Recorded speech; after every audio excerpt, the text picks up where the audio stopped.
Yo, what's good, anime fans? It's your boy, Raysean from the Raysean Gadson Anime Podcast, or RGAP for short. And on today's episode, we're interviewing special guest Lara Woodhull, a professional voice actor who was known for A Signs of Affection, Yuri on Ice, and My Hero Academia.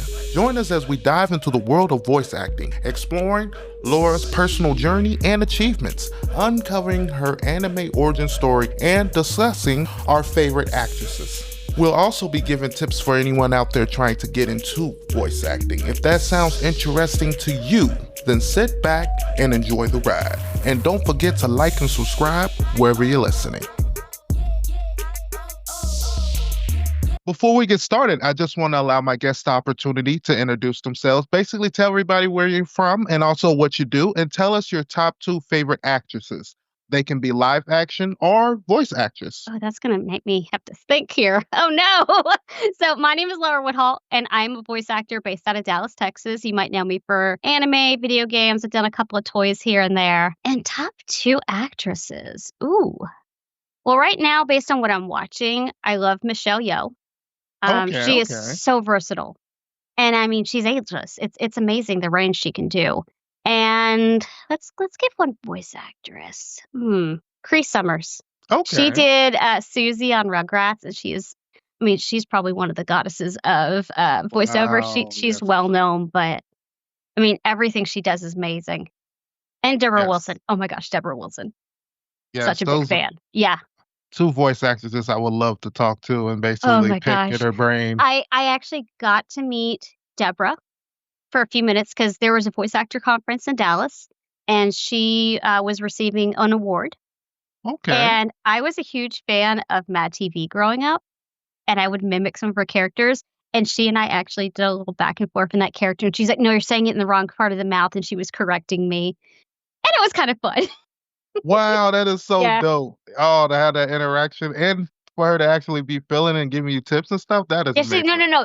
You up in the tip of the teeth. Tip of the tongue in the teeth. Do it here. It's like, yes, ma'am. Sorry. Wow, there are moments like that you always remember. You know what I mean? She might not even think back on that, but for you, you're like, man, that was great. You know what I mean? Yeah. That's what I hope I can do for people like when I meet them too. So. For sure. Because I want to say, based on your work, I feel like you're getting up there. You're amazing. Thank you. I'm trying. It's baby steps, but that's okay. I mean, every career is different. Some people snag a lead right off the top. I mean, I started with Jellyfish, and it was a named role, so I'm not complaining because getting a named role for your first one is still pretty good. Yeah. But I loved Clara. She was so cute. And the fact that I feel like you've been in a lot of animes. You just played a lot of I've been doing it for 14 years, so that does help too. But yeah, I feel like last year was a good year for named roles and characters that I got. It was a fun year. And the fact that for a lot of our main characters that we think of, you played a lot of their younger versions. So I find that to be interesting too. Yeah, I'm pretty good at. I mean, because you can just sort of shift it, but my vocal cords are tighter because I'm shorter, so that allows me to stay in that younger age a lot easier. Okay. So boys, girls, you just gruff it up a little, or add a little giggle, and you can make a little girl. But this is practice and stuff too. Like I was a singer growing up. I studied languages, so the musicality of different words. So there's a lot that went into the training. But I don't have like that theater background that a lot of people do. I mean, I grew up in a big school district that had a great theater department. I just didn't like a lot of the people in it. They were mean. So I'm like, I'm staying out of that. So yeah, I don't have a lot of the acting experience and background, but I take classes like crazy with casting. Would you say you're more of an introvert? Definitely. I used to be the biggest extrovert when I was a little kid. I have an older sister. And I would go up to all of her teachers and go, "Hi, my name is Lara, Lara. You're going to have me one day." Because everyone would misspell my name, so I just introduced myself. And now I'm so happy staying at home with my dogs and my husband and just being a homebody. Like, as I got older, I definitely pulled back. But I can do conventions and be around people, and then I go crash. So like a extroverted introvert, if that's a thing. Yeah, I have my moments. I have my moments where I can do things. Yeah. Sorry, I have allergies today. I feel the same way. Touching my nose. Sorry. Because when I'm at work, I'm more of an extrovert. I'm willing to be around people because, that's what I get paid to be. Yeah. But when I'm at home, I'm like, I don't want to be around no one. I hope no one knows my name. I pay to just stay in my home and just be by myself. Like, I feel that type of energy. Yep. I feel you. But before we jump into the rest of our discussion, I just want to name my top 2 favorite actresses. Sure. For my first one, I chose Viola Davis. Very good choice. I think she's amazing. She in every role you see her in, she basically is phenomenal in. I love just seeing her try on different roles and try on portraying different things and just excelling at them. So fully committed to them too. Yes, I feel like she's amazing. And the fact that I think she also has a role coming out, a movie where she's playing the president or something, and like in an action pack type of role. So I was like, nice. She's always trying to break those kind of boundaries for roles for women and stuff like that. So I love Viola Davis. For my next one, I chose Linda Young for voice actress. I think she's amazing. She's the voice actress for Frieza and also Genkai for Yusuke. Or Yu Yu Hakusho. Hey, I was a Toonami kid. I'm glad that you got that. So, yeah. She is phenomenal. I remember the first time I realized that, voice actresses kind of cross is when I noticed that, like, her voice when I was watching the Frieza arc. And I'm like, that sounds just familiar. Yeah. I swear I heard that voice before. Then it took me a second when I looked it up and I'm like, oh, that is amazing. That used to be a game I played with my sister when we were younger. I would try to guess who was playing who and then watch the credits. Oh, that's amazing. Were you really good at that? Sometimes. And I was good at picking out who was the background actors for the day in Dragon Ball Z. I would record the episode on Toonami. So when my dad got home from work and after dinner, we'd all watch it. So we got our family involved in anime.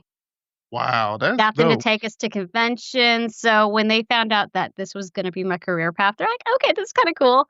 And they've gone and told people, and my in-laws will go and say, hey, do you know anime? My daughter-in-law does anime. They're trying to be the cool ones at their work and go to the younger kids and go, yeah, my daughter-in-law is an anime voice actor. It's like, thanks, guys. I'm really lucky. I've had support most of my life, and I mean, my whole career, I've been lucky that my family's been really supportive. And that's amazing. I'm glad that you've been able to have that support because a lot of people don't get that support from the people around them because they think like, you want to get into anime, voice actor? I mean, is any money in that? You know what I mean? Like, that's what they're thinking. But at the end of the day, I feel like you just need to do something that makes you happy. Exactly.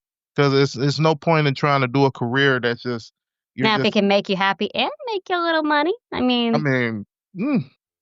you can't hurt that. You know what I mean? That's the only reason why I really keep doing this podcast, even though I still work. And I'm like, you never know if this ever does get to the point where I can stop working and just work on this. That'd be all heaven sent. I can't pray for too much. I'm already doing something that I like to do. You know what I mean? Yep. But before we dive into and start talking about questions and asking you everything, I just want to talk about what have you recently been watching or listening to or playing? Okay. So I'm not much of a big gamer, but my husband is. He's actually downstairs right now, I think, probably playing the new Star Wars Outlaws. Oh, okay. So he's liking that pretty good. He says pretty good story driven. I will sit there and watch him and commentate. I don't have I can't focus long enough on a game to finish it, but I'm happy down there going, oh, come on, you could have done, you didn't take that shot. Why did you take that shot? So I'm totally happy being the commentator. I'm a little behind on shows, so I'm catching up on things. So I recently started Ghosts. Which was, they took it from a BBC show and redid it in America. So it's been kind of fun just to watch that a little bit when I need something lighter. And the other one I've gotten into right now is Star Trek Discovery. Star Trek Discovery, okay. Mm-hmm. Like I said, I'm a little behind the times on some things. I'll go watch shows on repeat again and again. Like I just started Downton Abbey up again for the umpteenth time. I like a lot of historical stuff. or Okay. sci-fi. So right now I'm watching like Downton Abbey, Murdoch Mysteries. I loved Bridgerton. So yeah, the Hmm. historical fiction, historical dramas are always good. And I'm happy to just turn those on repeat and have it in the background, see what I missed or something, look for different details. Um, Music, I just kind of throw it on the radio. Okay. So pop or rock mix stations. I might put one song I hear on repeat for half a day and then move on and blast it till I can't stand it. What have you been listening to?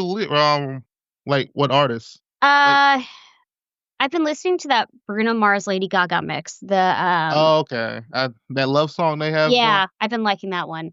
Um, Wicked soundtracks, musicals.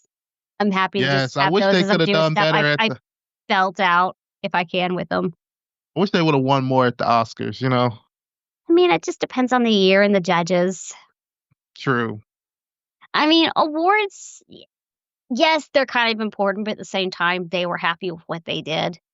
Yeah, I feel like So I personally haven't watched the whole thing because it's hard for me to really get into musical type of I just movies and didn't want stuff. to go to the theater, so I've been waiting for it to come out on home streaming. So I've already warned my husband, yeah, the moment it comes out, I'm going to be singing along with it. Oh, and I feel you on that too, but theaters Oh, sing around me along. aren't as bad like they used to be because many people don't go to the theaters like they used to. Well, my problem is not even the location. It's just I'm a fidgeter. I like to get up and move or pause, get a drink, go to the bathroom. My dogs need out. I So feel you. I can watch it at my pace and not think, who is sat here and why is this seat sticky? Now I gotta go to the bathroom. Now I'm missing half the movie and stuff like that. Exactly. Yeah. So I'd rather watch them at home a Mm, little late and catch up to the party and be like, oh, yeah, that was good. I Then, feel you yeah, on that. watch it on my own terms. See, me, I'm kind of a talker. That's one thing I've had to get used to and learn. So that's and you don't really notice that when you're like kind of just talking to one person. You think you're kind of quiet until like, oh, someone actually like, you're kind of loud.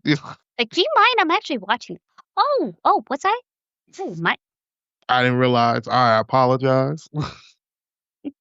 But okay, we're gonna go ahead and jump right into our conversation. All right. For my first question, one of the main reasons I brought you on is because I wanted to talk about your role in The Sign of Affections. I just want to say your performance as Yuki was phenomenal. Thank you. She's really a special character to me, a special girl. What about that character resonated with you? Well, the And big how thing. was it playing somebody with disabilities? I'm sorry. No, you're fine.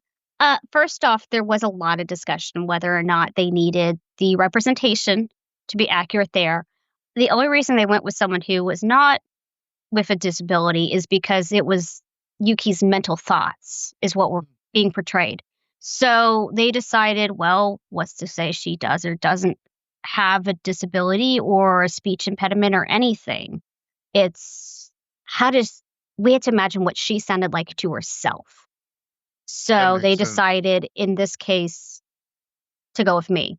And I was very adamant. If she ever started speaking or trying to emote at all, I wanted to pass it over. And I would still be happy to be her mental torch. But I wanted to make sure that that was accurately represented. Okay. Because I based on the understand that. mangas, there were a couple, I was trying to read the manga at the same time. And there were a couple of hints that I thought she was going to really start speaking Yeah, it's during even that a first season.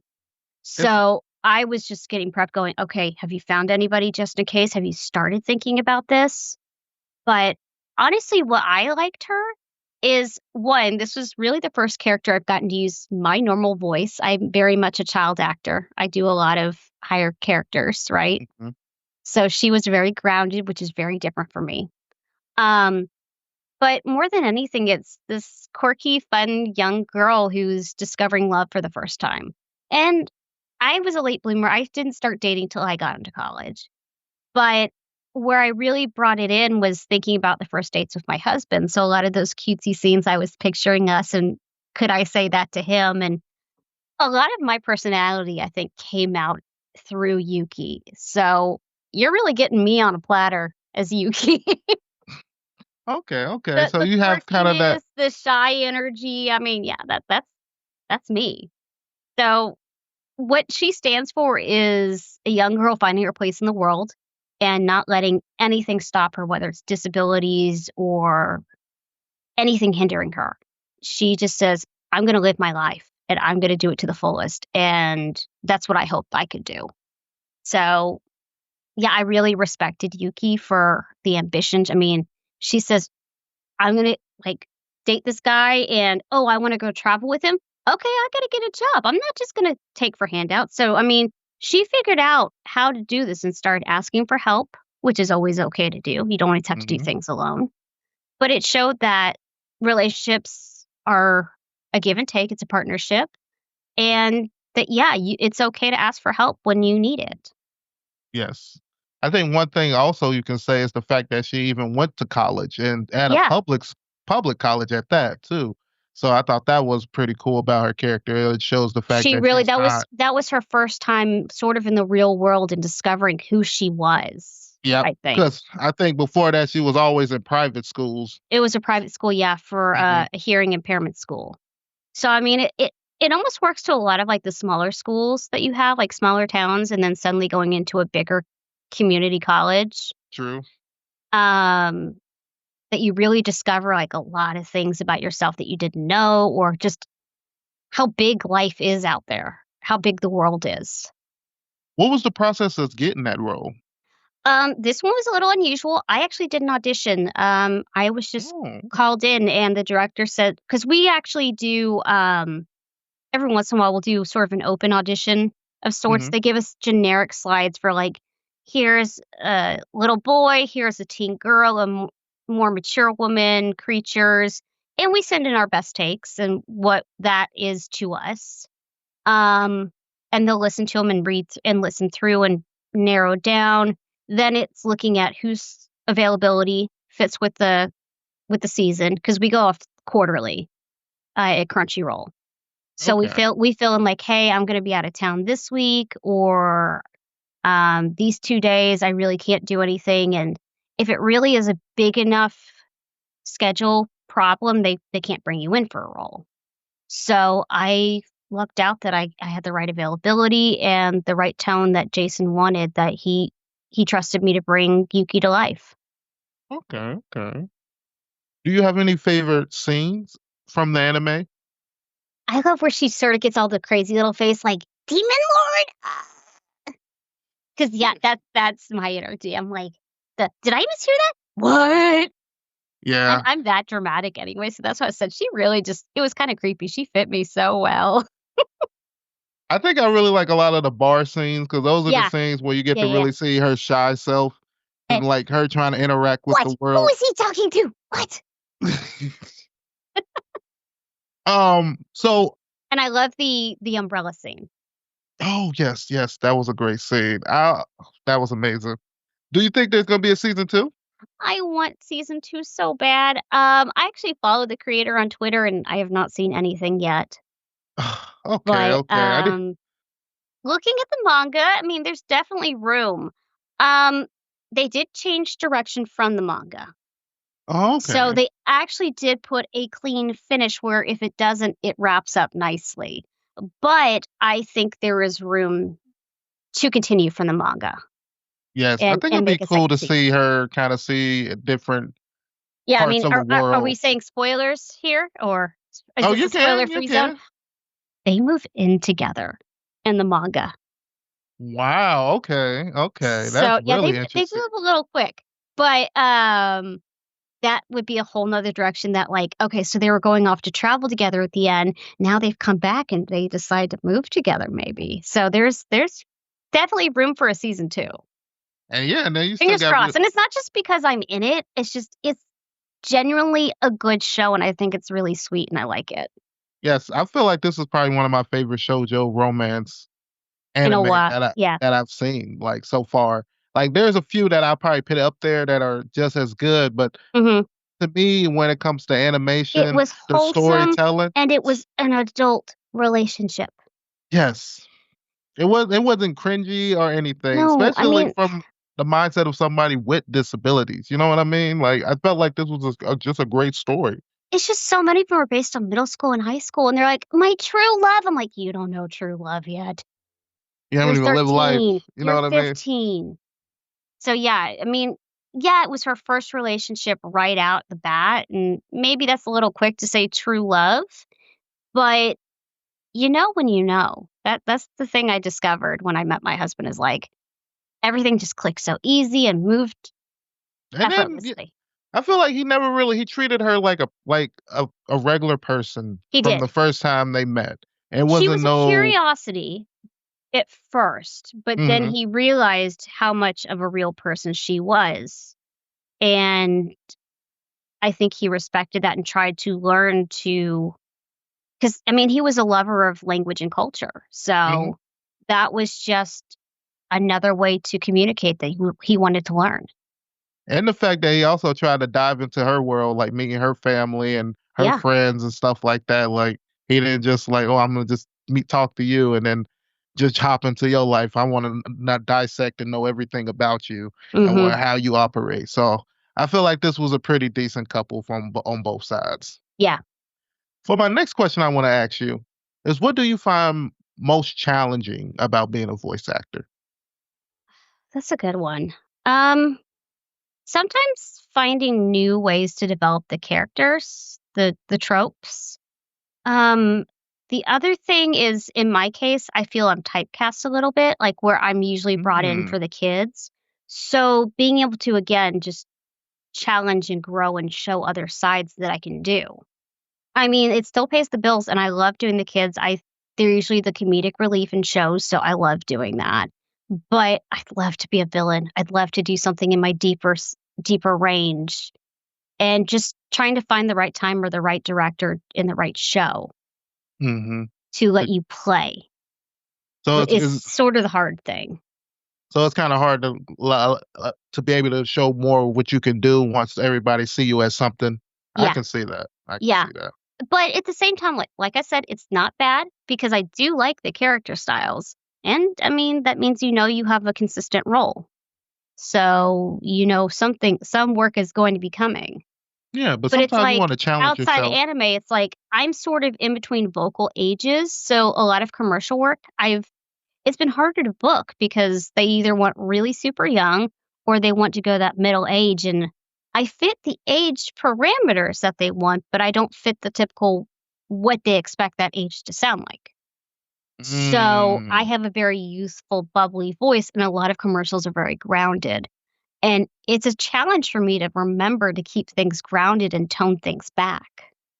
So I take classes. I work with coaches who help get you in the mindset and remember and learn what you need to do. Maybe there's a phrase I got to say before I do the line to get in the mindset and get down to that register, or what kind of warm-ups I need to do before to make sure I have the range and capability. Okay. Has that translated well for like audiobooks and stuff like that? Or? I actually don't record audiobooks. I'm trying to get into them, but I have not been successful. But it definitely could, especially if they want an ensemble style where it's multiple characters, like if doing male and female voices and different ages. So yeah, that can definitely come into play.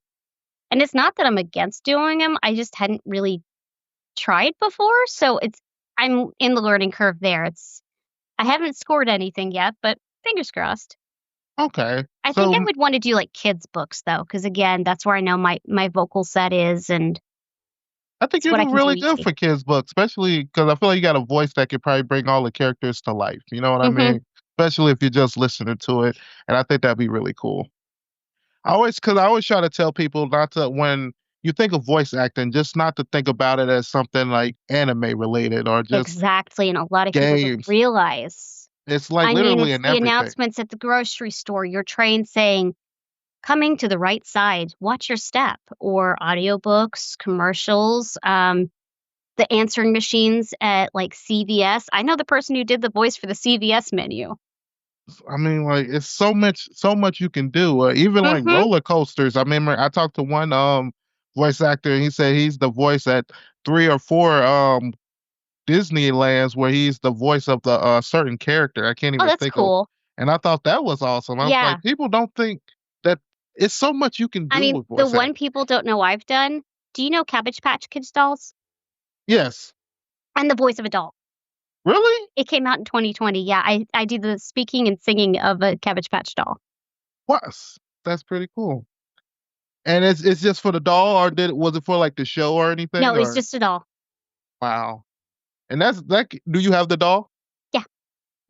She's like, definitely. Yeah, I got one. I picked it up, and I have younger nieces, so I got a couple and passed them around.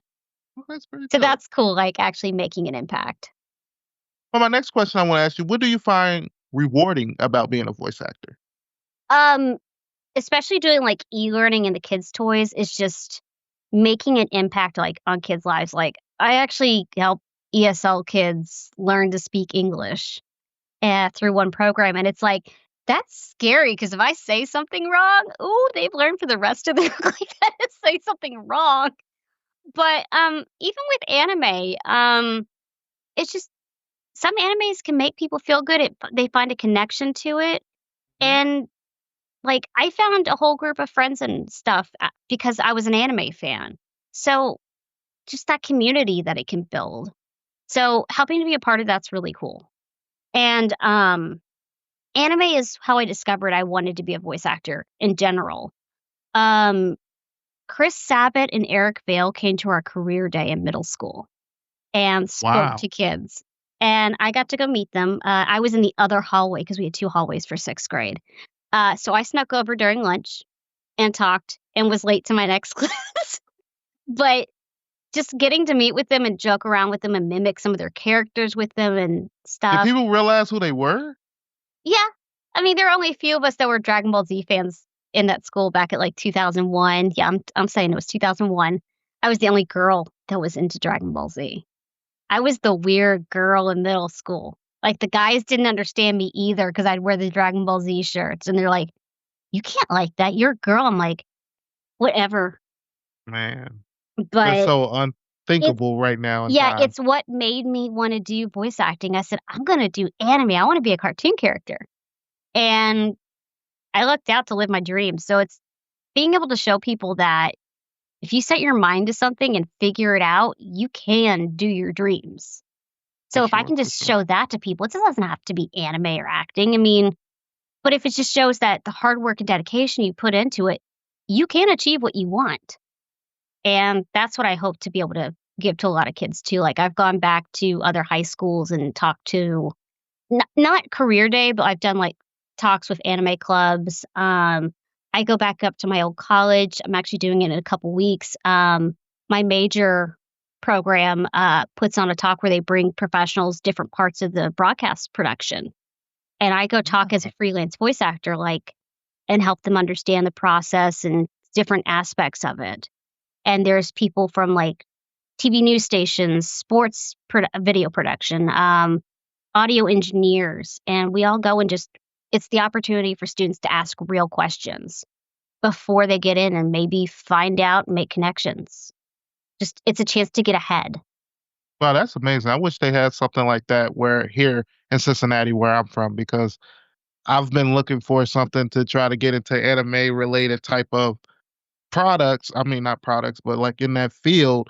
But it's like nothing around me is hard. Unfortunately, anime is a little difficult. Some studios are open to remote, but some of the bigger ones are not. So you have to live in the area. So it can be difficult to get into anime. Okay, so you kind of got to be in Texas. Yeah. Unfortunately. I mean, there are some studios that do remote and you can look them up, but I thought they all kind of opened up since the pandemic. Did they close? But unfortunately, some studios have gone back to being in studio only.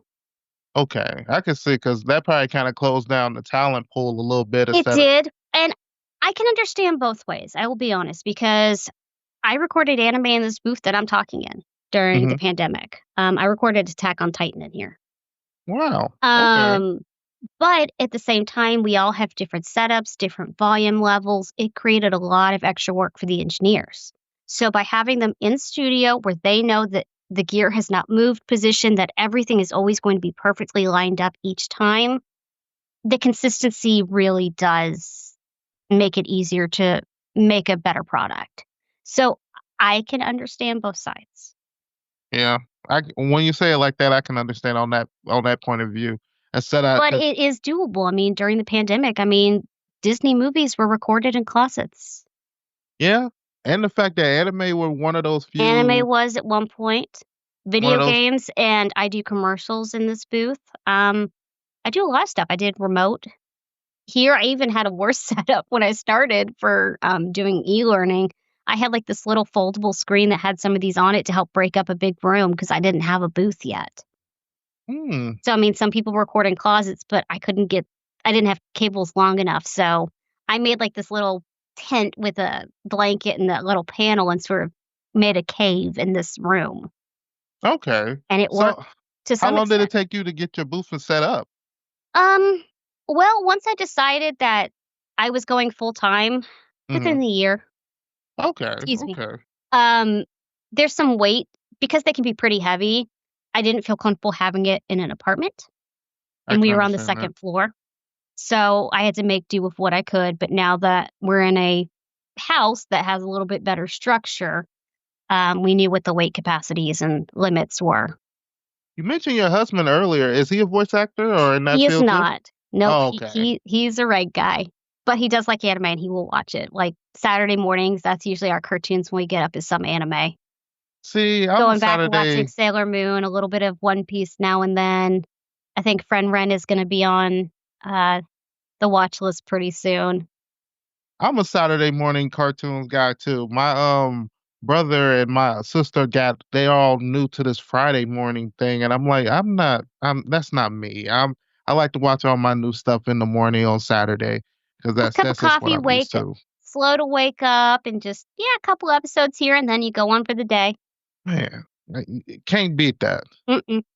Well, my next question I want to ask you is: we talked about this earlier. You play a lot of young characters. Mm-hmm. You've gotten to play in one of my favorite animes, My Hero Academia, as young Deku. Were you surprised how impactful that role would be and how recurring it is? Well, I wish he showed up a little more. Yeah, I did not realize the impact that my hero was going to have. Mm-hmm. And Deku, just how it resonated with people. So I've been very fortunate for the little Cinnamon roll. I got one little in my booth. Oh, okay. Interesting enough, there's another voice actor, Kelsey Poppin, that she said that line, the I want to be your hero too, that line inspired her to want to be a voice actor. And at the time, she didn't put two and two together that it was me. We were in a class together. And I came up behind her and started doing the voice. She goes, "No way, shut up." And it's just like, yeah, that's me. And she says, "You made me want to be a voice actor." And like, we just hugged it out and it was amazing.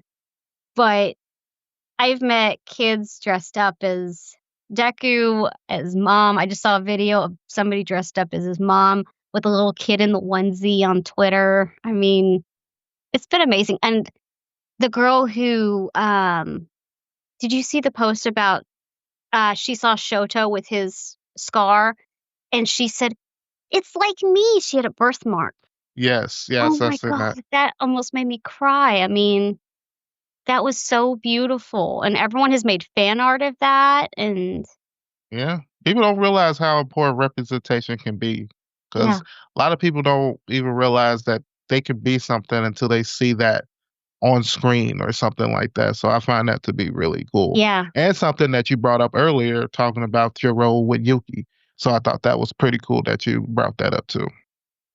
Playing in My Hero, were you surprised at just like how you could play this young character, right? And then the fact that every time we see him, it's not like I'm gonna say young Deku is changing the plot. But I just like the fact that when you see him, they hark back to that spot again to remind you of where he came from and the pure innocence that he had. Mm-hmm. And that feeling I'll be honest, the way they record that is most of the time, I recorded it the one time, and most of the other times it's been pulled from the original episode. Oh, so you're not keep re-recording it? Occasionally, they do change the animation. Just slightly enough where we have to re-record it. But even in some of the movies, it's been pulled straight from the original episode. It's called a pull. Wow. Well, I guess that showed that you did really good. You know what I mean? Like, I don't have Or to. they might have pulled the original animation too. So if they did that, there's no point in redoing it. Well, my next question I want to ask you, what were the 2 major factors that made you want to get into acting? Really, like I said, it was meeting Chris and Eric in middle school. Finally putting 2 and 2 together that was a career. I mean, I knew people did the voices and it was cool, but I just never thought I could do that. And then I love just making people laugh. So that being that comedic character and stuff, I think I used to just ham it up with my friends, and this felt like a good career to go into. I mean, I was the kid that wanted to be the vet, that wanted to be the singer. But once I met them in 6th grade, that stuck, and that was it. I figured out, I went to anime conventions, would ask, okay, I'm getting ready to go to high school. What classes should I do? Okay, I'm getting ready to go to college. What classes should I do? I was the kid not going, oh my gosh, can you do the voice? I'm like, okay, how did you do the voice? I was asking the mechanics and trying to figure out, like, going to production in college. Like, I was a radio, TV, film major. So I learned how to do all the audio editing. I minored in Japanese and thought, hey, I could work on subtitles or translations. I was figuring out any way I could get my foot into the building. And then I looked at it that it was voiceover. I took my projects from college that we had written and produced and made a crude demo reel with it. I mean, obviously I had no experience, but I had built these characters through projects, and I sent it into Crunchyroll. And a year later, because I sent it at the end of junior year, and I got a call, I think it was Friday, and then Saturday was my graduation, and then Monday I was in the booth doing my audition. It was weird timing. I credit a lot to timing and luck, but I mean, there had to be some skill. I mean, I figured out how to do some of it, but timing and luck just on having that opportunity pop up when it did. True. But I've been doing it ever since 2 weeks later. I was in for my first paid session. That's why I always tell people, like, everybody's route into, like, if they want to get into voice acting or acting, period, it's all different. You never know. It is. Some of it can be luck, and some of it can, somebody. And that's where imposter syndrome and other things come in, which that's where you feel like you're not comparing to everyone or you're not good enough. You can't necessarily, it's more you're in competition with yourself. It's trying to do better that next role versus, I know people that got in and had a lead their very first time. Obviously, it took me 10 plus years to get my first lead. But everyone's road is different, and it's going to take however long it takes for you. It's just whether or not you're going to let yourself keep going, or are you going to give up before you get there? For sure. And that's one thing in this field, you're going to have to be able to handle those periods in time. Yeah, because you're not getting those callbacks. I was told originally 98% of the time for our work is just auditioning. 2% is actually working. But we're marketing, we're auditioning. I'm going to conventions to meet people. I'm going to my old college to talk and promote this field. I mean, there's a lot of different ways. Like, I'll meet and make new contacts while I'm there and possibly make new clients there. True. So I'm marketing just as much as the kids are. It feels weird to call them kids. Jeez, I'm old now. I feel you on that. I had to realize I'm old too. Yesterday, my friend was talking about our 10-year class reunion, and I'm like, 10 years? It's already been 10 years? Past that. I'm just saying, that's when I realized I'm coming up on 10 years out of college. Oh, okay. That's not bad. That's still young. Still feels weird when I'm calling them kids now. For my next question, I want to ask you, do you think there's any misconceptions about voice acting? That it's easy. And that it's not really acting. Yeah, I hate that. Yeah, those are the 2 big ones. That it's easy. I mean, depends on what area, but like a lot of people tried to get into it in the pandemic because they thought it was easy and it was a source of income. So the market flooded with people trying to compete and made it really hard to book jobs. But it also made it where people would take a job for way less than it was worth. And we're still combating that. even today, trying to get people to bid themselves out properly and accept what they're worth and make sure companies will pay us what we should be paid. Because they're not just paying for us to read, they're paying for us for having taken these classes, for buying the proper gear, for maintaining it. I mean, there's education, technology, marketing, everything we pay for so they see us. So you're paying for all that experience and learning as well. With anime, people go, oh, I can make a voice. And yes, you can. But you also have to do it on command. It's cold reading. We don't see the scripts until we get there. And also, you might be talking like the flaps like this, and you got to fit, hi. Well, it's written konnichiwa. So then somebody else has got to take and go, hi, how's it going? And then we have to make it fit too. So there's a lot of work that goes into it before we even get it. Engineers that make us sound good, that record things, directors that have to have done research and watched as much of the show as they can or read the mangas to understand what's coming and be able to direct us and make sure we're in the right mindset. So there's a whole lot more than goes into anime besides just making a voice. Wow. Something that you said that I find interesting is that back in the pandemic, all those people that was flooded into voice acting actually kind of messed up the market and how much I get paid. More in like commercial field than anime. Okay. They have their own set rates and scale and other stuff. It depends on each company. But that's also where the union comes in, will help try to negotiate what is considered fair. And then we try to make sure companies pay us properly. Because someone might go, oh, Bob in accounting can do a voice. He sounds good. Let's just get him to do it for the $10 an hour that he's already paying. Let's just put it on his plate load. No, he can read it, but is he going to enunciate the way? Is he going to talk down to somebody in there, or are you talking to somebody? So there's different ways you read it, different mindsets, different pacing. We edit. We possibly help with scripts if there's a problem or need a rewrite. There's so many other things we can do as freelancers as well. Again, not just reading. We can read, but like my e-learning one that I did for a while, I helped edit. I listened to the other people's and said, hey, they're going too fast or they mispronounced a word here. I helped edit scripts because somehow it's not as easy to write as people think. No. I mean, they had teachers writing, but then they weren't thinking about how it sounds being spoken. So I was trying to teach all of them, read it out loud to yourself as you're writing and editing. So that way, maybe that doesn't sound right. Or maybe that's a combination is a little hard to get out on the tongue. Maybe you can do it and write it in a different way. Okay. So we're teaching sort of our clients tricks as we go too. Yeah, so this is a field where you're constantly always learning new things and stuff like that. So you always got to be open to that. Okay. Open to that and open to trends changing in commercials. So we have to keep taking classes so we know what's coming up.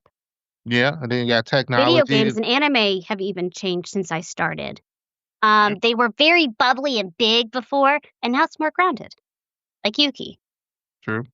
So a lot of us are having to adjust our auditions and how we do things. Yeah. That's part of why I have problems with commercials is because I've done anime first. I'm used to the bubbly sounding and trying to bring it down to here going, Revlon mascara versus Revlon mascara. Yeah, I can see how that can affect that. When you were talking about basically trying to keep up with the pace of how things can change in the field of voice acting, even with like technology and stuff, how do you feel about AI being introduced into voice acting? Is that something you think that should be or not at all? Like it can never be integrated at all? I don't want to see it. Okay. I don't want to see it. I've actually been replaced in a job, the e-learning job I've mentioned. Where I had fears with that one is that was an ESL program teaching kids how to speak. By bringing in AI to things like e-learning, you're going to lose the musicality of language to start. The ebbs and flows of where the sounds hit. Whereas I can say, hello, it's going to be, hello, please, today. And I mean, they're sounding more realistic, but even then, it's a very straight read where there's no emotion and everything is just like this, blah, blah, blah, blah, blah. And have you heard AI now? I mean, even if looking at things, listening, you can tell when it's AI. There's just in the back of your mind, something's not quite right. It's an odd feeling. You can't quite tell what it is, but there's something odd.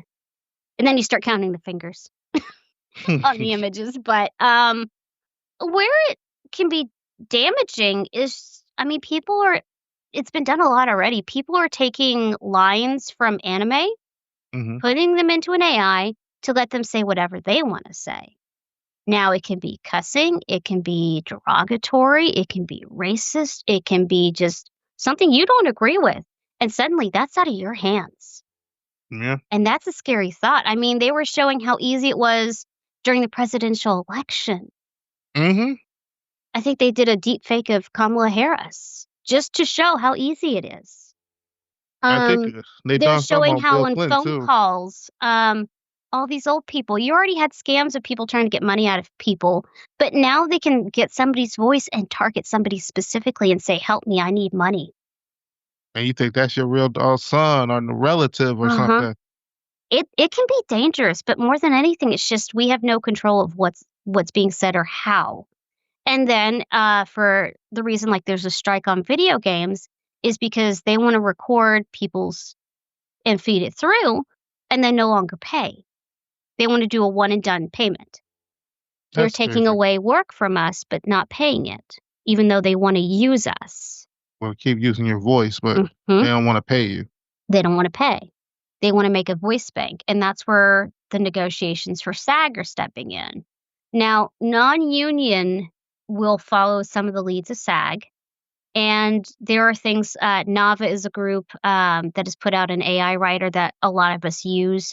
We submit it to the non-union people to say, hey, sign this, make a pledge you aren't going to use me for AI, that you're not going to teach it, or that even after I leave, if you come with a new line, you're not going to take it and try to record it.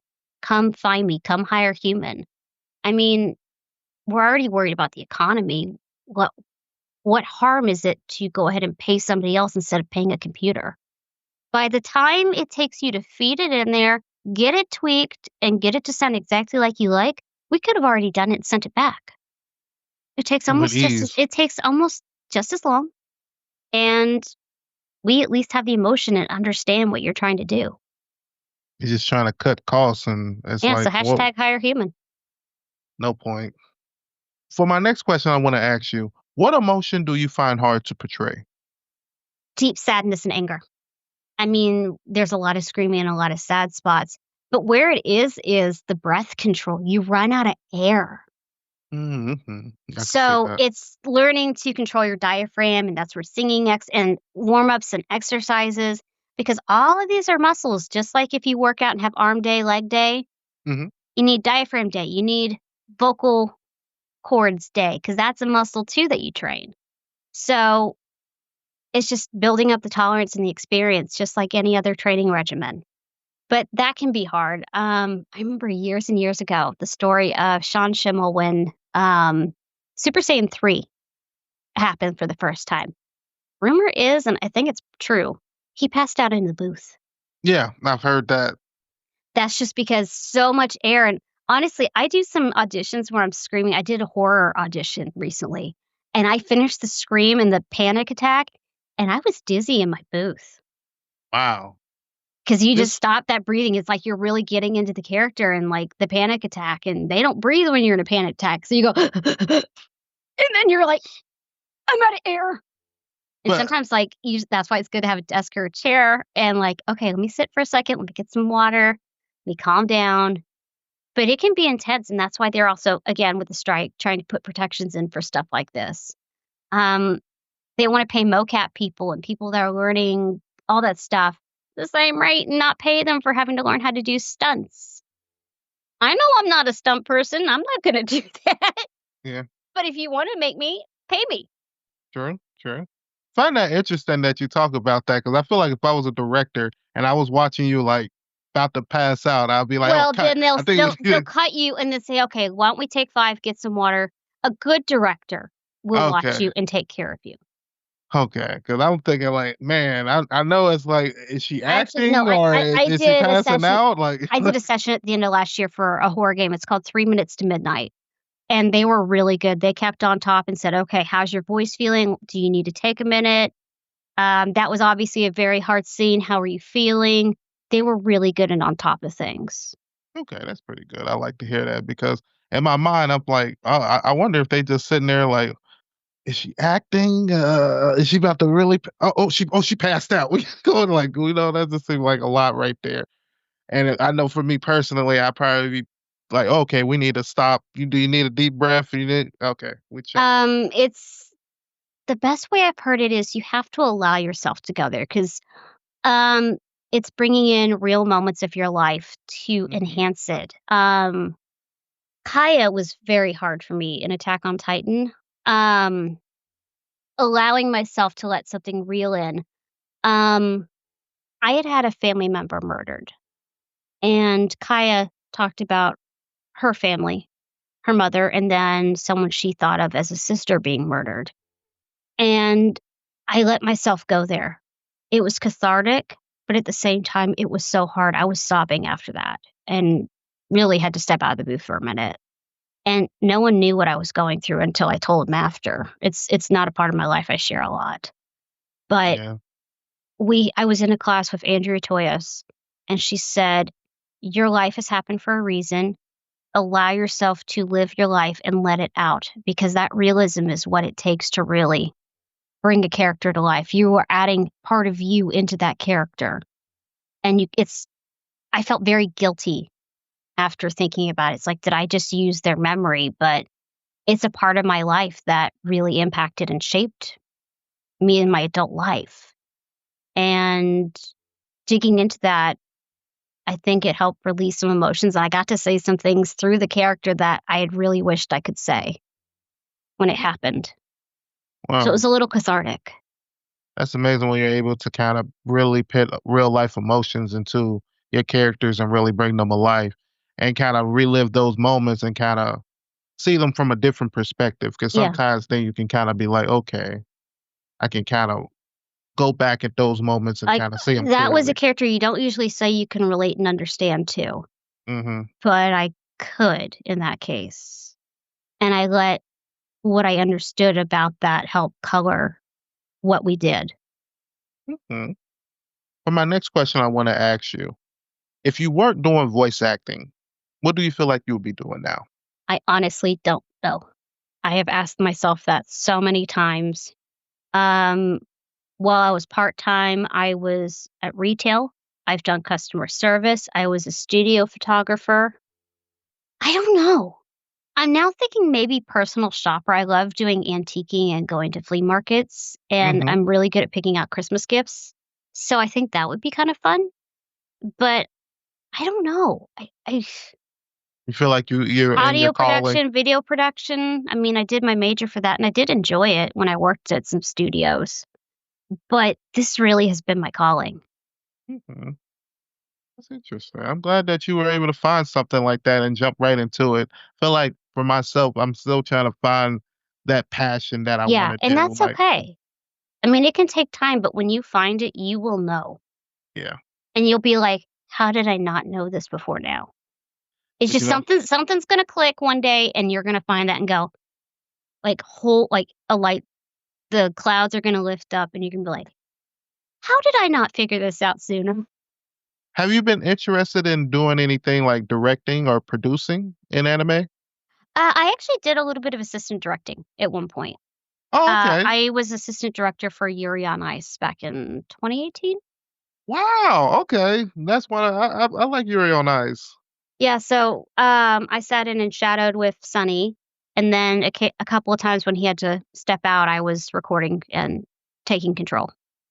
But now at Crunchyroll, they have something where if you direct, you really can't do the shows like you want to. Like, you can't be cast as much. Oh, so I would rather be on the acting side than the directing. And that's even if you do like assistant directing, you can't do as much. I don't know about the assistant directors, but also I just like the flexibility of being able to do other jobs instead of like having to go in 9 to 5 or every day. Okay. By being freelance and doing just the acting side, I can touch more genres of voiceover. So when you're on the directing side, you're more of a 9 to 5 type of thing? You go in every day and you work on those shows and you have your schedules and everything. You have to meet quota and get that show done within the week.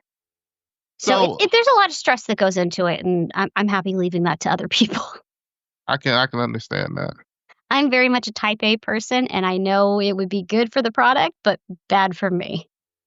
Out of all your performances you've done so far, which one do you consider your best? Or which one do you feel like you get recognized the most for? Right now, Deku. Okay. I can see that. Deku is who I get recognized for most. But I like to take, if I can, learn a lesson from every job I've done, whether it's a different placement or just a way to get into the character or why I've now read that script the way I've read it. So there's little bits where I've learned something from almost all of them. So it's cheesy. They're all special to me, but I love them all for different reasons. I mean, you just never know which one's going to connect with someone or why. And then when you bring it up, you're like, oh, yeah, I remember that. That's awesome. And you can reminisce, and it just brings back a good memory. Which one do you feel like challenged you the most? It sounds funny saying it's my regular voice, but Yuki. Wow. I was terrified because this was the first time people were going to be judging my voice. I can play a character just fine, but if they say she sounds weird, I can't change that. That's just me. True. So that was probably the most terrifying, I think. At least of the ones I can mention. Because there's some work I've done that behind some NDAs coming out later, but there's been some challenging ones there too. I feel you on that. We still got a bunch of stuff coming out that we still get to see in the future. Yeah. For my next question, how has your taste in anime evolved over the years? Well, I used to watch more Pokemon, and I don't watch Pokemon as much now. This could sound bad. I don't watch as much as I used to. Okay. Well, life responsibilities, and honestly, there's just so much more produced at one time now. It's hard to keep up with them all. I feel you on that. I mean, remember we used to have to wait once a week for an episode to come out, or one DVD every few months, and you catch up that way, and you'd be so excited. And now there's 10 to 12 shows a season. Yep. And then I'm living regular life and work and have other things I do and watch, and there's just not time for everything. So I'd like to think I'm picking things that it's not that I don't think I would enjoy a lot of them now. I'm not a big fan of like the isekai. So there's a lot of those right now. Yeah. I just think it's an overdone genre. I can see that. So I feel like I've watched enough of them for now. So that cuts out a good chunk. I'm going back and watching One Piece for the first time the whole way through. I never watched it the whole way through. Oh, you definitely got to do that. It's an amazing So anime. we're a few hundred in. I'm in Water 7 right now. Okay, But, you actually doing a decent chunk. I give you that. Yeah. So I'm going back and watching some old ones. Finally catching up on the Sailor Moon remake. That's been one of my Saturday morning cartoons. I watch a couple here and there. But I was watching Sailor Moon back in 95 when I didn't know it was an anime. True. Me I with was watching Dragon Ball. Pokemon when we didn't know what it was. Me too. I mean, I used to love all the action, the fighting, the grunge, because I was the weird tomboy girl. But I feel like I like a little more of the fluff and story now. So maybe my taste have changed there a little bit. But it's just more not having time to pick and choose.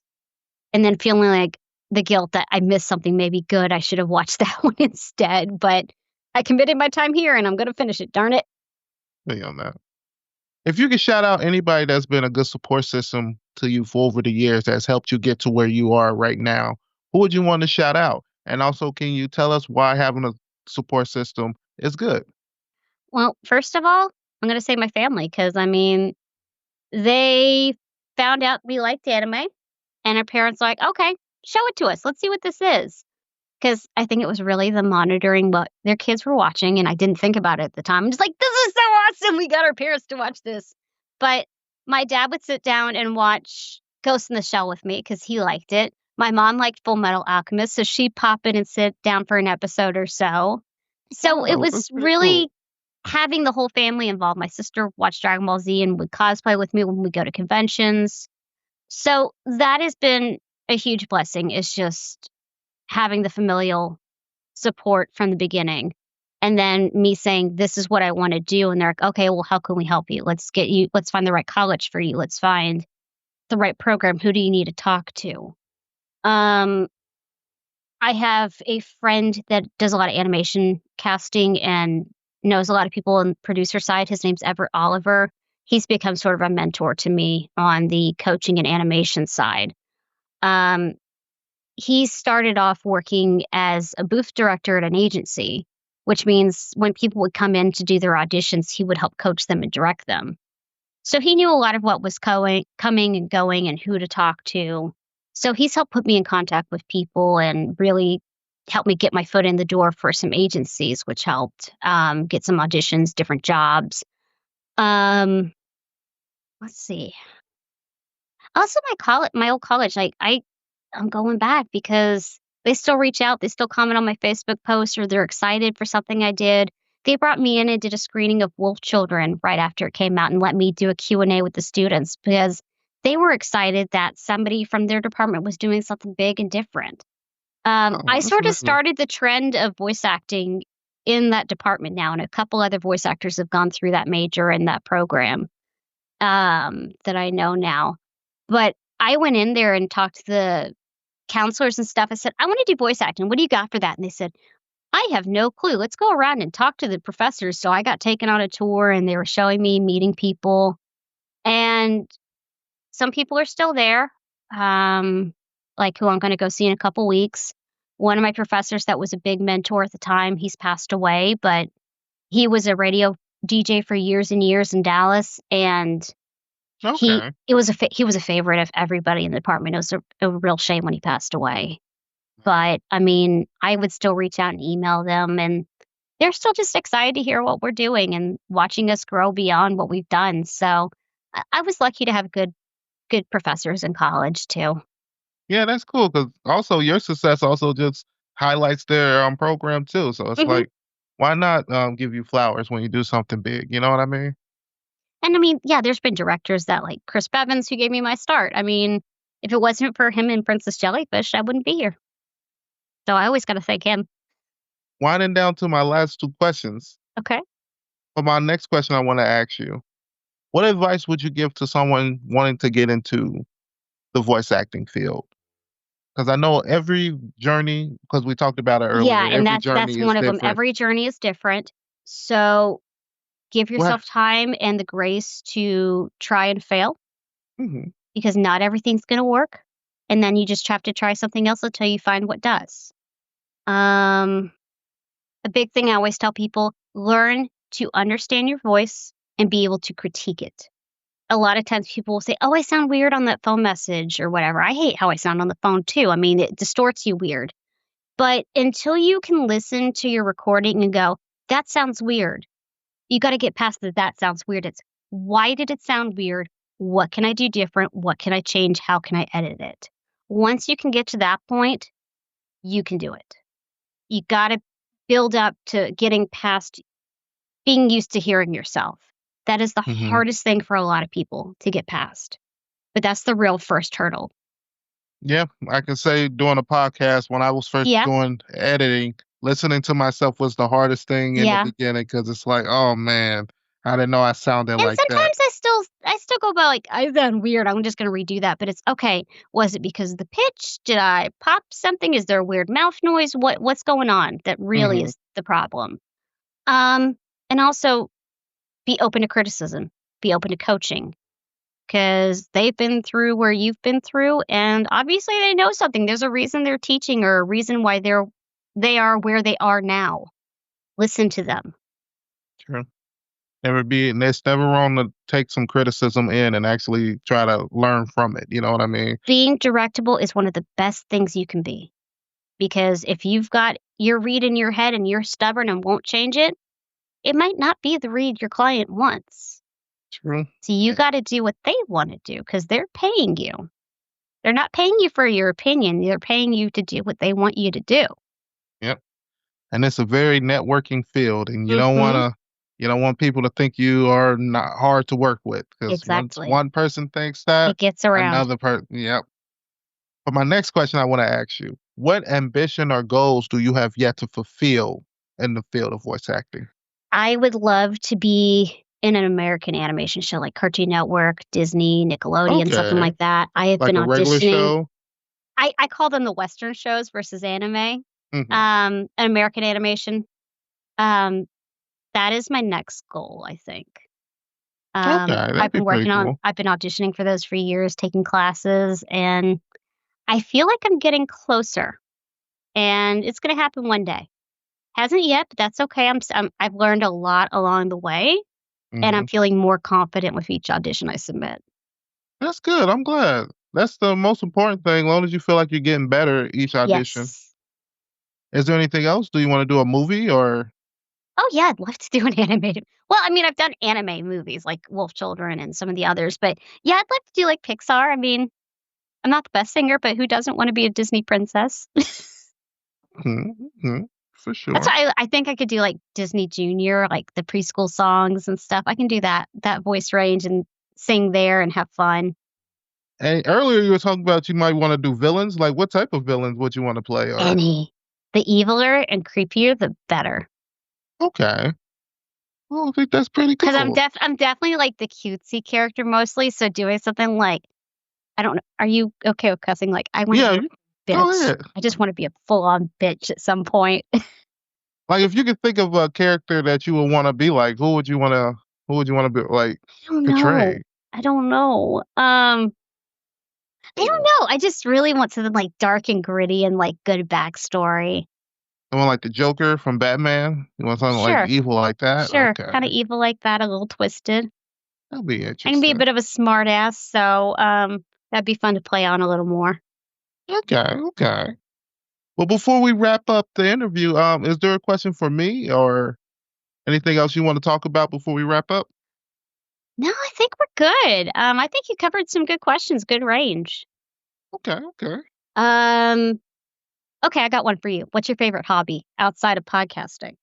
Outside of podcasting, I will have to say, this is gonna sound funny, I guess. Watching or reading anime or manga related things. I pretty much do that a lot. I watch anime a lot, literally before getting on this research. recording. That's what you got to research. I guess you could say that. I do a lot of research for the podcast too. There you go. And I had to actually get to a point where I had to figure out there's a difference between watching anime to like view it and enjoy it to actually watching it so I can review it for a podcast. And I feel like those two different watching experiences are different. And I prefer more watching to enjoy. As a film major, we had to do critiques and analyze films. And sometimes you just want to sit back and enjoy it. Yes, you're like, why do I have to feel like what this makes me feel? Like every scene, like, okay, it's just a lot. I understand that completely.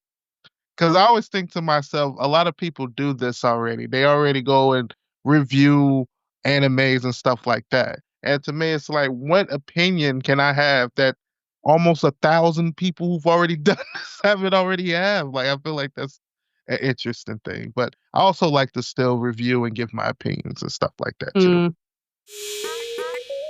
But I guess with that, we wrap up today's interview. I had a lot of fun talking to you, and I feel like I learned a lot more about the industry of voice acting. I hope you listeners did too. Before we close out, I just want to allow my guest the opportunity to plug herself, basically tell everybody where they can find you. So socials, I am pretty much Lara Woodhull VO on like Instagram, Twitter, Facebook, everything. I try to make it easy for everybody. Also, larawoodhull.com is my website. All right. If any of you guys got any questions or want to just reach out and tell her she did a good job and assign her affections and my hero, go ahead and just reach out. All her links will be below. And with that, I want to say... There we go. Doing the below for you.